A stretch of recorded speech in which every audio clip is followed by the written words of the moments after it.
안녕하세요. 피부과 전문의 닥터페프스 유동기입니다. 오늘은 모공에 대해서 말씀드리겠는데요. 모공, 뭔지 아시죠? 귤 껍질처럼 이렇게 뽕뽕뽕 나 있는데, 제가 여드름 흉터도 많이 치료하는 의사인데, 많은 분들께서 제가 보시면은 흉터만큼이나 모공이 넓으신 분들이 스트레스를 많이 가지고 계시더라고요. 그래서 오늘은 모공에 대한 여러 가지 내용을 설명드리겠습니다. 당연히 병원에서 치료하는 방법뿐만 아니라 우리가 생활 습관, 또 집에서 세원하는 방법 등 여러 가지에 대해서 한번 하나씩 살펴보도록 하겠습니다. 자, 일단 모공이 뭔지 한번 간단하게 살펴봐야 되겠죠. 자, 옆에 그림을 보시면 피부에 보면 약간 구멍 같은 게 뽕뽕 뚫려 있어요. 모공, 당연히 털이 지나가는 이제 빈 공간을 말하는 건데, 그 빈 공간의 가운데는 털이 지나가죠. 그리고 털 옆에는 피지, 기름이 지나가는 이제 통로가 되는 건데, 이것이 넓어졌다는 뜻입니다. 이것이 넓어지려면 사실 딱 두 가지밖에 없겠죠. 첫 번째 원인은 뭐가 꽉 차 있는 경우예요. 가장 대표적인 원인이 피지 분비가 많아지게 되면 그 안에 통로에 기름이 많아지겠죠. 그렇게 되면 이제 모공이 넓어지는, 그게 하나가 있고요. 두 번째 원인은 모공과 모공 사이에는 진피층 콜라겐들이 꽉 차 있죠. 당연히 모공과 모공 사이에 있는 콜라겐 양이 줄면 상대적으로 모공은 쭉 커지겠죠. 그래서 모공이 넓어진다는 것은 일종의 노화 현상 중에 하나입니다. 사실 이 두 가지가 핵심이기 때문에 이 두 가지에 대해서 당연히 피부과 전문의가 치료할 수 있는 부분도 있고, 우리가 생활 습관에서 교정할 부분이 있으니까 하나씩 살펴볼게요. 자, 첫 번째 하나씩 살펴보시죠. 안에 뭐가 꽉 차 있을 경우에는 당연히 꽉 차 있는 걸 빼주면 좁아지겠죠. 피지 분비, 기름을 줄이는 여러 가지 치료를 하면 되는데요. 로아피탁 같은 약물도 있을 수 있겠고, 스티바 같은 약물도 있을 수 있겠고, 골드 PTT와 같은 방법을 통해서도 피지선을 줄일 수가 있겠죠. 저 같은 경우는 골드 PTT를 많이 이용하는 건데요. 크게 두 가지 때문에 그렇습니다. 커져 있는 피지선과 모공에 입자를 집어넣고 레이저를 가하게 되면 열이 확 뜨거워지죠. 그래서 그 뜨거워진 열을 이용해서 과도하게 커져 있는 기름을 만드는 피지선이 크기가 줄게 되겠죠. 자, 우리 1차 목표는 달성됐죠? 근데 그 뜨거운 열은 어디로 갈까요? 그 모공 주변에 있는 콜라겐이 살짝 뜨거워지겠죠? 콜라겐이 뜨거워지게 되면 신생 콜라겐을 유도하게 돼서 그 모공 사이에 콜라겐이 많아져서 또 모공이 좁아지게 됩니다. 일석이조죠. 자, 또 하나는 우리가 생활 습관을 통해서도 안에 있는 꽉 차 있는 걸 좀 줄일 수 있습니다. 어떤 분들 보시면 정말 화장품을 정말 두껍게 꾸덕한 걸 하는 경우가 있어요. 이 경우는 마치 우리 피부 내에서 피지 분비가 많아져서 모공을 넓히는 것처럼 밖에서 억지로 기름을 집어넣은 걸과 마찬가지죠. 그러면 어떻게 되는지는 답이 나와 있죠. 너무 과하게 화장을 하시면 안 됩니다. 그리고 모공이 넓으신 분들은 너무 꾸덕한 화장품을 바르는 것도 추천드리지 않습니다. 이런 모공을 넓히는 그런 생활 습관을 교정하면 당연히 모공은 조금씩 좁아지게 되겠습니다. 그리고 사용할 수 있다면은 조금 부드럽지만 아하, 바와 같이 약간 각질을 좀 녹여주는 그런 화장품이 포함된 것을 사용하는 것도 추천드립니다. 두 번째로 가운데 뭐가 꽉 차 있지 않고 모공과 모공 사이에 콜라겐이 줄므로써 모공이 넓어지는 그런 원인에 대한 치료법, 생활 습관 개선법에 대해서 말씀드리겠는데요. 자, 첫 번째, 굳이 피부과 가지 않더라도 가장 먼저 추천드리는 것은 자외선 차단제를 잘 바르는 겁니다. 우리가 20살 기점으로 1년에 1%씩 콜라겐 양이 준다라고 했잖아요. 크게 두 가지 때문에 그래요. 우리 스스로 자연 노화에 의해서 주는 게 하나가 있고요. 두 번째는 우리가 자외선을 계속 받게 되면 진피 내 콜라겐이 주는 것이 더욱더 과속화되겠죠. 최소한 악화되지 않도록 예방하는 효과가 크기 때문에 자외선 차단제 바르는 거 어렵지 않잖아요. 그러니까 자외선 차단제를 꼼꼼하게 잘 바르는 것을 추천드립니다. 병원에 가지 않고 할 수 있는 방법이 한 가지 더 있습니다. 약물을 이용하는 건데요. 스티바 A, 더 이상 이제 생산이 중단됐죠. 그럼 방법이 없을까요?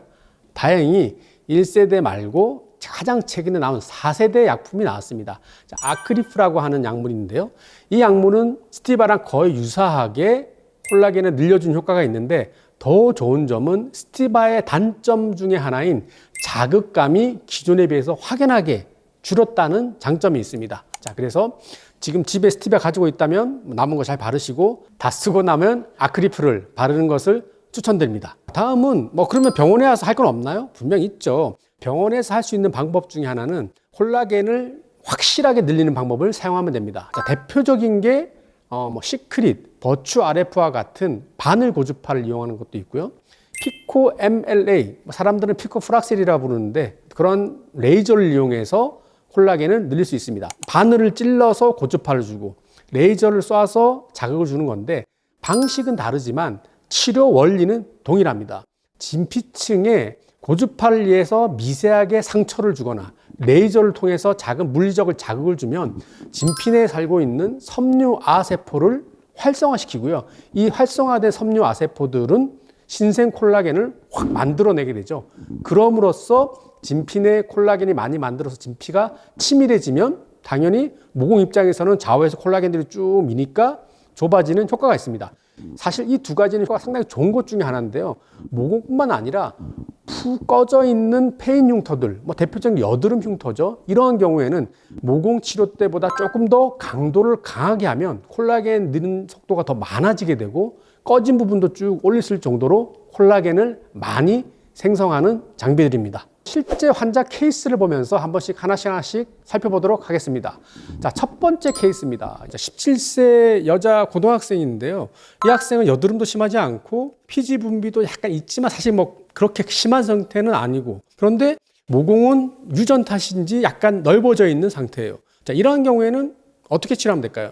사실 이 정도면 골드 PTT 할 정도는 아닌 것 같아요. 자, 그래서 1차적으로는 일단 안에 있는 피지를 좀 빼주기 위해서 아하바하가 들어있는 그런 세안제를 이용해서 세안을 잘 하는 것을 추천드리고요. 자, 두 번째는 굳이 레이저까지는 할 필요 없고 아까 제가 말씀드렸던 스티바 A 또는 아크리프와 같이 피지 분비를 약간 줄여주면서 콜라겐을 늘려주는 그런 제품을 매일매일 꾸준히 바르는 것을 추천드리고요.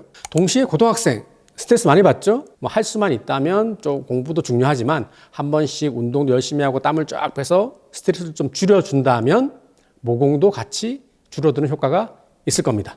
자, 두 번째 한번 케이스 보시죠. 19살 여학생이고요. 여드름이 좀 많이 나는 학생이었고 피지 분비가 많은 케이스였어요. 자, 이러한 경우에는 어떻게 우리가 치료하면 될까요?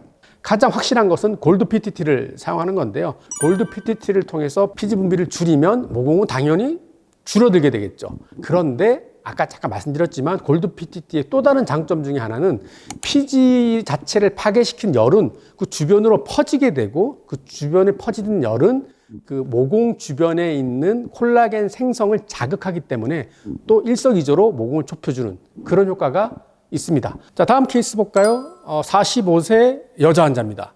당연히 45세쯤 되니까 여드름 안 나시겠죠. 기름 분비도 많지 않고 피부는 되게 건조하고 마르신 분인데 어느 순간 모공이 넓어지고 특히 세로 모양으로 길게 모공이 넓어진다라고 해서 저한테 오셨어요. 자, 이러한 경우에는 1차적으로 진피 사이사이에 있는 콜라겐을 늘려주는 방식을 하면 됩니다. 근데 환자분이 저한테 선생님 얼굴 리프티 타이트닝도 같이 하면 안 될까요? 라고 하면 정답은 써마지겠죠. 자, 써마지를 통해서 약간 타이트닝 잡아주면서 역시 고주파기 때문에 진피 내 콜라겐이 늘어남으로써 모공이 늘어날 수 있고요. 선생님, 저 써마지 필요 없어요 라고 할 경우에는 아까 말씀드렸던 바늘 고주파 또는 피코 MLA 같은 것을 하면 좋겠고, 매일매일 주무시기 전에 스티바 A 또는 아크리프를 바르시는 것을 추천드립니다. 자, 오늘 제가 조금 필 받아서 그런지 말을 좀 많이 했는데요. 자, 모공 정말 쉽지는 않습니다. 이것이 단순히 의사가 치료하는 것만으로도 끝나는 것이 아니라 의사가 시술을 통해서 피지 분비 줄여주고 콜라겐도 늘려줘야 되겠지만 모공 사이사이에 있는 피지를 많이 껴있으면 세안을 꼼꼼하게 해서 잘 빼주는 것도 좋겠고, 자외선 차단제도 꼼꼼히 바르시고, 아무튼 여러 가지 방법, 아까 설명드렸던 내용을 좀 꾸준하게 한다면 모공 치료가 쉽지는 않지만 조금씩 개선될 거라고 믿습니다.